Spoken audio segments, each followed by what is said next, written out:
What is going on, guys? Your boy Joey SHAKESQUAD coming to you guys with a video now. So I want to go over some of the moves the Eagles made the other day, some rumors and what's going on, and some pre-draft visits. Number one, the safety from Penn State, Jaquan Brisker. The more I watch Jaquan Brisker, the more I really want him here. He is like that MalcolmJenkins moving piece that we've needed since he left the Eagles, and it was really hard to replace that, and we still haven't replaced that at all.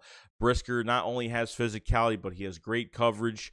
I think his coverage is pretty good, and he's an in-the-box type safety, so what you could do with him is you could line him up at safety, you can line him up as a linebacker or a corner. I mean, you can use him as a pass rusher. I mean, it's kind of amazing how much you can move him around. And just because Tyrann Mathieu here or not here, whatever happened, whatever the case may be with that, I still think you use him. I still think they draft him regardless, because you can use him as a, in a 3 safety set, or, for certain situational, it's key matchups. He can really match up well if you really need him to. And I think they need a certain player like this. And like I said, the more I watch him, the more I want him here. And the Eagles are at 51 in the second round, and I hope we don't miss out on him. We might have to move up a little bit for him, but really glad they're bringing Jaquan Brisker in for a visit, and it's showing some good things. So we need that moving piece safety in the building and for the future, so it'd be really cool.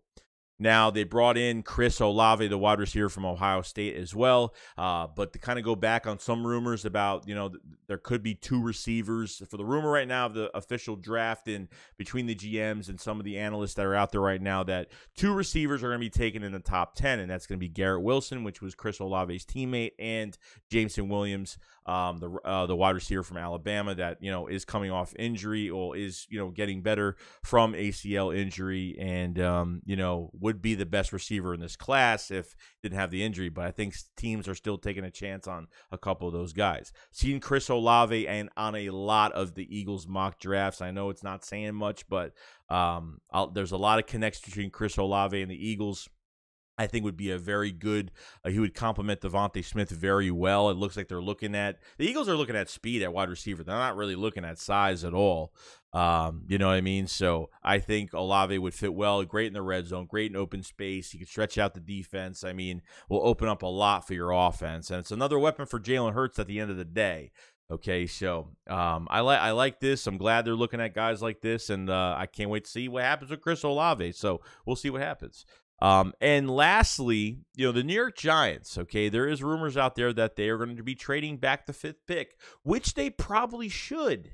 Okay, this is what I don't get. If the Eagles want to move up in this draft, and it seems like the Eagles have a lot of interest at cornerback right now, if you want to move up for Sauce, you got to move past 5. In my opinion, you have to. Look, the Giants can either go Neal at the tackle, Neal. They can go for Kayvon Thibodeaux at defensive end, Sauce at corner. I mean, they need those 3 positions. They're almost similar to the Eagles of what they kind of need right now. But the issue with the Giants is I don't think they have another first-round pick for 2023. So are they really going to go all in, draft 2 guys in the first round, not trade one of these picks back when you have a quarterback in Daniel Jones that they say they believe in, but how much do they actually think there's a chance? They got Mike Kafka at quarterback, at coach. I mean, they have a really good coaching staff. I'll give them that. Very good quarterback-friendly coaching staff. But when it comes down to it, the Giants, and I'm not even trying to be a biased Eagles fan about it. I really think, I said to myself in the beginning, I said the Giants should really trade one of those picks back. Really, at the end of the day, if they draft 2 guys in the first round, it's not going to do anything for them. And then they're going to have to give up more capital next year to get a quarterback, and I don't think Daniel Jones is going to work out. I think Daniel Jones is going to be at rock bottom in this whole division. I think that's what's going to happen. And if any Giants fan, ask any Giants fans that think that Daniel Jones is actually going to pan out, highly doubt that's even going to happen. So if I was the Giants, them moving out of the 5th, and I'm not saying the Eagles are going to trade with them, because after what we did to them last year, and obviously the game before that at the last, when they were 6-10 trying to get into the playoffs, I mean, left a bad taste in their mouth when we took Devontae Smith off the board. So as of right now, I think that this is a really good thing, because look, at the end of the day, if the Giants trade back and you trade up to 6 with Carolina, there could be a big chance you get Sauce Gardner.